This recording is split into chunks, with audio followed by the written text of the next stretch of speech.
আজকে বিদ্যানন্দের স্টল দেখে আসলে মুগ্ধ হয়ে গেছি, এত সুন্দরভাবে ডেকোরেশন করেছে।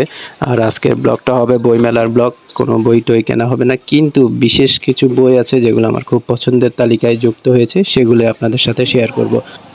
তো গত কয়েক বছর ধরে এই জায়গাটায় মেলা হয় নাই, বইমেলাটা। তবে এবার আবার যখন আমাদের দেশে জুলাই বিপ্লবের মাধ্যমে স্বাধীনতার একটা স্বাদ পেল, তখনই আবার পুনরায় এই জায়গায় এসে স্টল দেওয়া শুরু হলো এবং বইমেলার যে সুন্দর আয়োজন এখানে করা শুরু হলো। তো মেলায় প্রবেশের পথেই দেখা গেল একটা স্কুলের প্রোগ্রাম চলছে এবং সেই প্রোগ্রামটার প্রত্যেক দিন চলে, স্কুল ভিত্তিক প্রোগ্রাম হয়। তো ওই স্কুলের যারা স্টুডেন্ট থাকে তারা এখানে অংশগ্রহণ করে। তো এখানে এবারে দেখা যায় বইমেলার মধ্যে ইসলামিক অনেকগুলো স্টল বসছে, তো সেখানে বেশ কিছু ইসলামিক বই দেখলাম। অন্নদারার মধ্যে যে ভাইরাল একটা লেখকের লেখা বই দেখলাম, আমি পদ্মজা। তো এটা গতবার ছিল পদ্মজা নামে একটা বই, এবার এটা দ্বিতীয় পার্ট হইতে পারে, যে আমি পদ্মজা। তো এটার বইটা ব্ল্যাক এডিশন করছে। তো এটা কেন করছে আমি জানি না।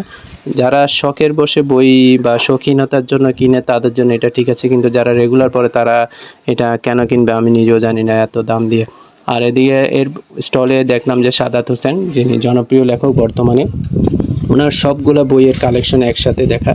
তো ওইগুলোর থেকে তেমনটা ইচ্ছা করে নাই কোনটা কিনবো, কিন্তু শেষ পর্যন্ত দেখা গেল ওনার এইবারের বইমেলায় প্রকাশ হওয়া একটা বই, যেতে যেতে তোমাকে কুড়াই, ওটা একটা ভ্রমণ সাহিত্য। তো টার্গেট আছে এই বইটা কেনার, কারণ এটার বইয়ের প্রত্যেকটা পাতা ক্যালেন্ডারের যে মোটা পাতাগুলো হয় সেগুলো দেয় এবং ছবিগুলো একদম খুব সুন্দর ক্লিন।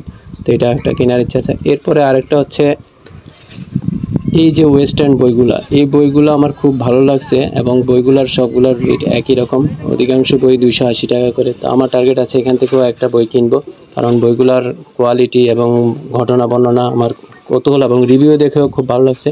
আর এবারের মেলার মধ্যে দেখা গেল বেশ কিছু নতুন নতুন প্রকাশকের স্টল দিয়েছে, যেগুলো আগে আমি যখন আসতাম তখন এটা দেখি নাই। তো আমি ঝিলমিলের ছোটদের একটা বইয়ের স্টলে গেলাম, সেখানে গিয়ে চমৎকার একটা খেলনা দেখলাম। এই খেলাটা কিন্তু আপনারা জানেন যে ক্রস করা বা মিলানো, যেটা আমরা খাতায় এঁকে করতাম, সেটা এখন ঘুঁটির মাধ্যমে। আর এই বিদ্যানন্দের এই স্টলটা খুবই দারুণ, প্রত্যেকবার তারা ভিন্ন ভিন্ন ধরনভাবে তাদের স্টলটা সাজায়। তো এবার সাজিয়েছে একটু পাহাড়ি সাজে এবং গাছগাছালি দিয়ে এবং গাছের শেকল বাকল বা যেটাই হোক গাছের টুকরা দিয়ে খুব সুন্দরভাবে সাজিয়েছে এবং গাছের নিয়ে অনেক ধরনের মেসেজও দেওয়া আছে।